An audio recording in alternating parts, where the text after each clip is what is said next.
Ketua Umum Pengurus Besar Nahdlatul Ulama beserta Ibu dan seluruh jajarannya, ulama al-kiram, masyayikh al-afadil,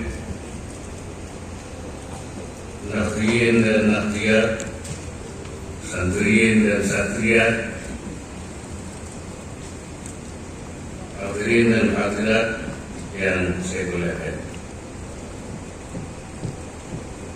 Syukur alhamdulillah pada siang hari ini saya ditakdirkan Allah Subhanahu wa taala dapat hadir pada acara peringatan Hari Jadi Nahdlatul Ulama yang ke-70.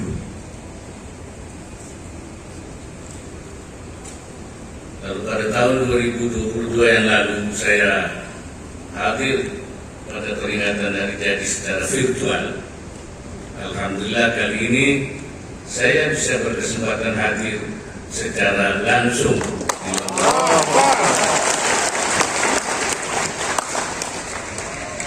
Ini juga merupakan bentuk komitmen pemerintah dalam menjaga hubungan baik dengan organisasi kemasyarakatan sebagai mitra pemerintah dalam melaksanakan pembangunan nasional secara lebih optimal. Saya menyampaikan apresiasi dan terima kasih kepada seluruh jajaran Nahdlatul Ulama yang telah aktif berkiprah, utamanya di bidang pendidikan agama Islam, baik melalui warganya yang berada di Indonesia maupun yang tersebar di luar negeri. Teladan dan kontribusi Al-Ghafurlah Maulana Syekh Tuan Guru Kiai Haji Muhammad Zainuddin Abdul Majid juga telah tercatat lama sejak Nahdlatul Ulama didirikan tahun 1953. Maulana Syekh tidak hanya memungsikan madrasah yang dibangunnya untuk kepentingan pendidikan semata, tapi juga menjadikan madrasah sebagai markas pergerakan kemerdekaan. Maulana Syekh adalah pelopor kemerdekaan bagi masyarakat Lombok sehingga dianugerahi gelar pahlawan nasional dari Lombok itu. Jajaran Nahdlatul Ulama yang menjunjung Islam wasatiyah atau Islam moderat nampak pada prinsip ajaran Ahlussunnah wal Jamaah dalam akidah, serta mazhab Imam Syafi'i dalam fikih, dan tidak diragukan lagi Nahdlatul Ulama berdiri di atas fondasi Pancasila dan Undang-Undang Dasar 45. Sejak dulu para ulama memang punya tanggung jawab besar dalam rangka menjaga dan merawat tanah air. Sejak dulu punya komitmen kebangsaan. Sejak dulu para ulama dan para santri terus berjuang sejak sebelum merdeka, bahkan juga setelah merdeka. Karena itu beliau Syekh Maulana dianugerahi sebagai pahlawan nasional.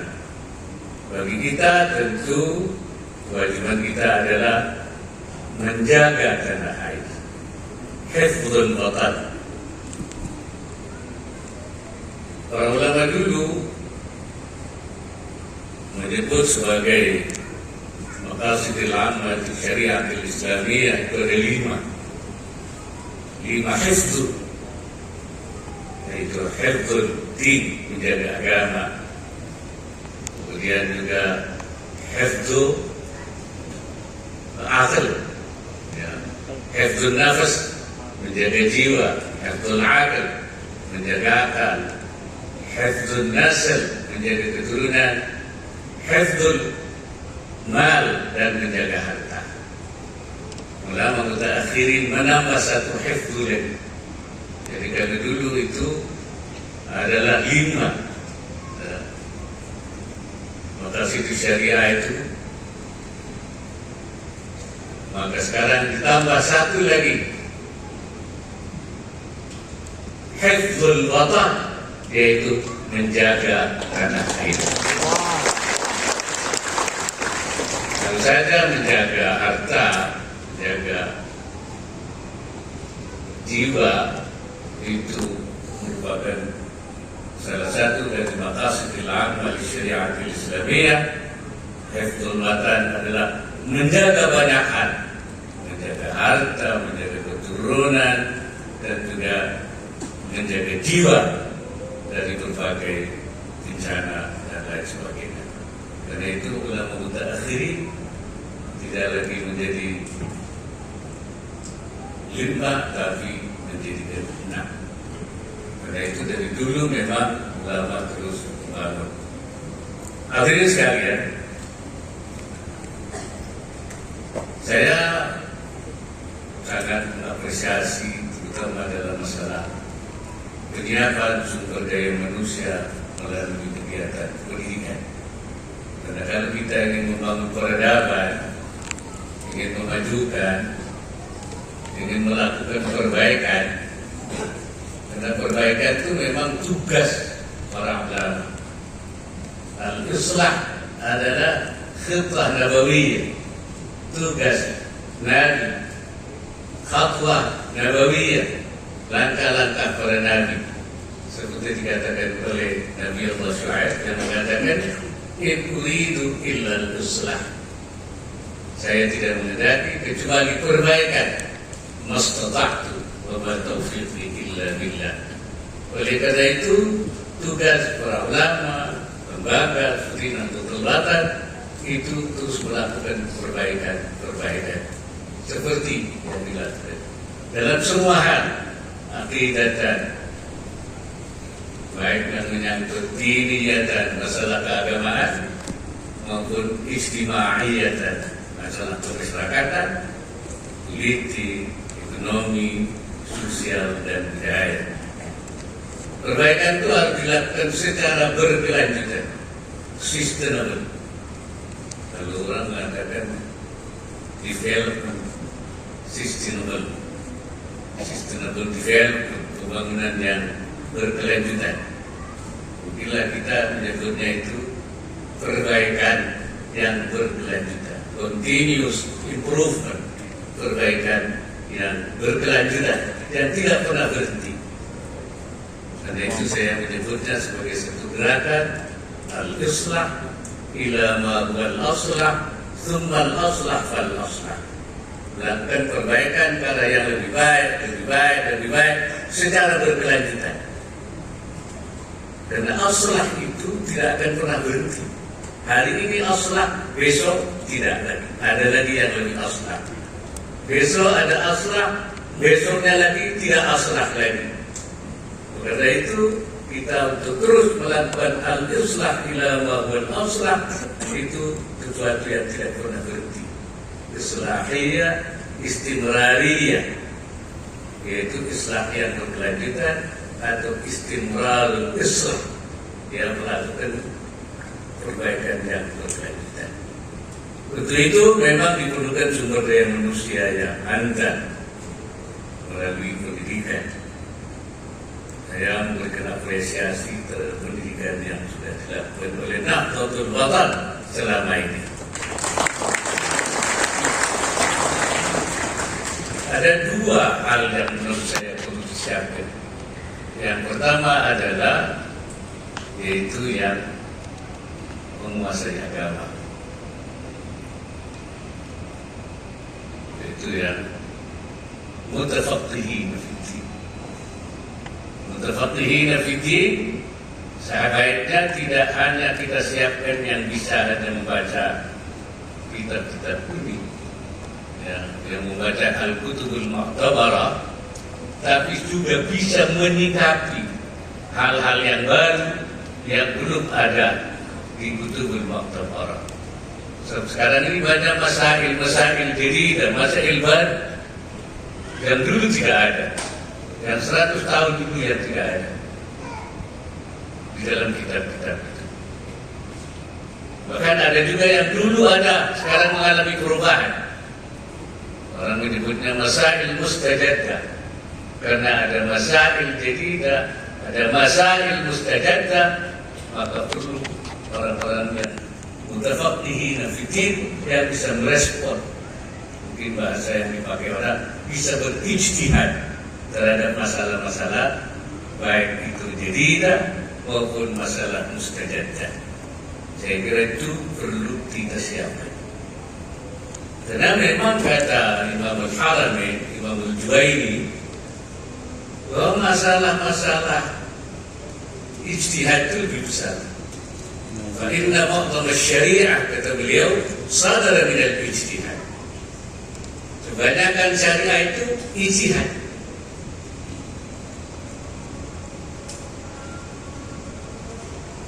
Nas itu sedikit. Wan nusus la tafi bil ushri min mi'syar syariah. Nas itu tidak sampai 10%, seper-10. Tidak sampai 10% daripada syariat itu, nas itu. Jadi 90% lebih dari Imam Al-Haramain itu adalah hasil ijtihadnya para ulama. Makanya banyak kitab-kitab itu merupakan ijtihad ulama. Seperti di Fathul Mu'in saja kan, lau, andai kata ini, lau, andai kata ini, lau, andai kata ini, sudah ada jawabannya semua. Itu dulu sudah. Nah yang baru belum ada, launya belum muncul. Ya. Kenapa begitu? Karena li'anna nususa mahdudah. Nas itu terbatas. Quran hanya 30 juz. Hadis tidak pernah bertambah. Walakin al-waqa'i' al-hawadits wan nawazil, tapi peristiwa-peristiwa itu tidak akan berhenti. Baik soal-soal politik, soal-soal hubungan antar negara, hubungan antar muslim dan muslim. Kemudian di bidang ekonomi, berbagai transaksi baru yang muncul bagi gagasan-gagasan, dan itu harus diberi jawaban oleh kita. Kalau tidak, akan terjadi fawdha, yaitu akan terjadi kekosongan, sehingga mereka tidak memiliki pedoman-pedoman. Inilah yang pentingnya, yaitu mewujudkan i'dadul, ya apa namanya itu, orang-orang yang paham agama.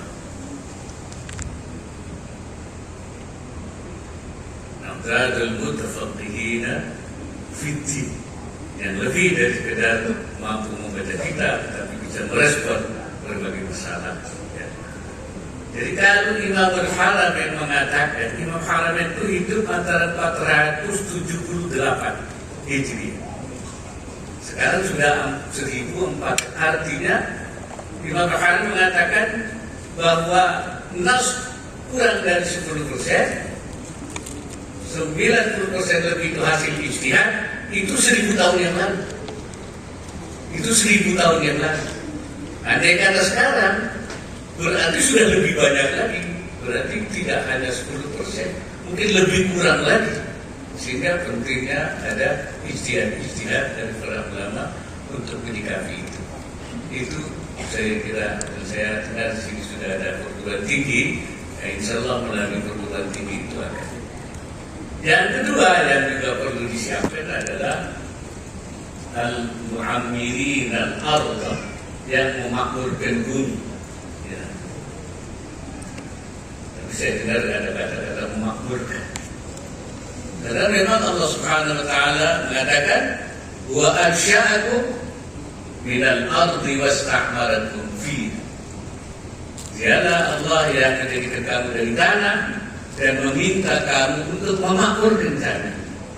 Istamarakum, kata ulama, wa kallafakum bi'imaratiha, memberikan tanggung jawab kepada kamu untuk memakmurkannya. Untuk memakmurkan itu kuncinya, sebab-sebab kemakmuran, asbabul ibarah itu adalah pengembangan di bidang ekonomi. Bidang ekonomi, baik itu perdagangan, pertanian, ya, kemudian juga pertambangan, industri, itu adalah asbabul imarah. Nah, kuncinya Miftahul imarah adalah sumber daya manusia yang menguasai sains dan teknologi. Oleh karena itu, anak-anak kita perlu bekali dengan sains dan teknologi supaya mampu memakmurkan bumi. Ya. Karena memang melalui itulah kita bisa. Dan Allah Subhanahu wa Ta'ala memberikan kita bangsa Indonesia ini sumber daya alam yang besar, luar biasa. Kalau kita melihat ayat, ya, wa ja'ala rawasiya min fawqiha, wa ja'ala fiha rawasiya min fawqiha, kami jadikan bukit-bukit di atas bumi, mubaraka fiha, dan kami berkati bumi, wa qaddara fiha aqwataha, dan kami takdirkan makanan-makanannya. Kata Imam At-Tabari, wa ja'ala fi kulli baldatin minha ma lam yaj'alhu fil akhari minha. Itu Imam At-Tabari menafsiri wa qaddara fiha, itu wa qaddara fi kulli baldatin ma lam yaj'alhu fil akhari minha. Allah menjadikan dalam satu negara itu sesuatu makanan pokok yang tidak diberikan ke negara yang lain. Bimaizati ba'dikum ba'da ba'dihim ba'da, untuk penghidupannya mereka, bittijarah, dengan perdagangan, min baldatin ila baldatin, dari satu negeri ke negeri yang lain. Jadi memang supaya ada semacam distribusi perdagangan dari satu negara. Dan kita oleh Allah diberi banyak sekali pertanian yang banyak, ada pertambangan, ada kelautan, sumber daya laut yang banyak. Saya lihat di sini banyak sekali. Kemarin saya di laboratorium maritim yang saya resmikan kemarin, ada mutiara, ada rumput laut, ada berbagai yang sebenarnya di negara lain tidak ada, kita punya di sini, dikembangkan. Nah, kan ini kita olah, kita kembangkan, belum lagi pertanian, kemudian dihilirisasi. Negara kita ini negara yang akan, negara besar, negara yang kaya. Saya bertemu dengan Presiden Emirat Syekh Muhammad bin Zayed bin Nahyan. Dia mengatakan kepada saya, Indonesia jadi negara besar. Kenapa? Karena Indonesia memiliki sumber daya alam yang besar, memiliki sumber daya manusia yang cukup, dan kami itu kembangkan. Saya bilang ya, kami sedang mengembangkan lagi sains, ilmu pengetahuan dan teknologi. Kalau kami menguasai ilmu dan teknologi, Indonesia akan menjadi negara yang besar, paling besar di dunia ini. Saya ke Mesir. Mesir itu ternyata pengekspor kopi ke Amerika dan ke Eropa. Saya tanya, apa Mesir itu punya kopi? Tidak punya. Apa punya rempah? Tidak punya. Nah, kopinya dari mana? Rempahnya dari mana? Kopinya dari Indonesia. Rempahnya dari Indonesia. Kemudian dia olah saja, kemudian lahirlah kopi yang dicampur dengan rempah yang khas Mesir, dan kemudian keluarlah terkenal dengan kopi Mesir yang disukai di Amerika dan di Eropa. Kita yang punya kopi dan punya rempah, orang yang punya nama yang bisa mengolah. Oleh karena itu saya katakan, kopi kita, rempah kita, semua punya kita olah supaya menjadi produk made in Indonesia. Dan supaya made in Lombok. Nanti yang dikirim ke Amerika, ke Eropa, Pak Gubernur dari Lombok nanti. Inilah yang kita sebutkan sumber daya manusia yang menguasai sains dan teknologi. Karena itu, dengan modal organisasi dan lembaga pendidikan yang cukup banyak sampai ke universitas dan rumah yang cukup besar, saya harap bahwa Nahdlatul Watan di samping juga Hifdzul Watan, tapi juga menghasilkan al-mutafaqihina fiddin yang mumpuni dan al-mu'ammirin al-ardh sebagai satu bagian dari sumbangan Nahdlatul Watan untuk bangsa dan negara. Saya juga ingin mengapresiasi inovasi Nahdlatul Watan dalam digitalisasi dakwah dalam bentuk aplikasi Wahfad. Saya tadinya belum tahu apa Wahfad itu. Ternyata Wansyur Wahfad wa Ta'jib, yaitu bagian daripada pesan Al-Mafrulah pendiri Nahdlatul Watan. Saya harap digitalisasi dakwah dapat diikuti dengan digitalisasi pengelolaan dana syariah sosial juga, ya, sehingga Nahdlatul Watan akan semakin berkembang dan juga profesional dan semakin akuntabel. Sekali lagi saya ucapkan selamat hari jadi ke-70 Nahdlatul Watan, suatu berkah usia yang matang bagi Nahdlatul Watan untuk meneguhkan eksistensinya dalam kehidupan bermasyarakat, berbangsa, dan bernegara. Selamat Hari.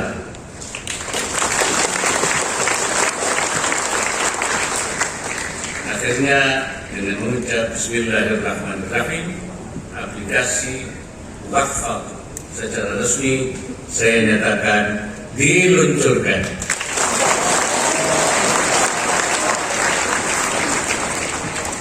Semoga Allah Subhanahu wa Ta'ala senantiasa memberikan inayahnya, himayahnya, dan meridai kerja besar kita bersama dalam wujudkan Indonesia menjadi negara yang maju, baldatun thayyibatun wa rabbun ghafur.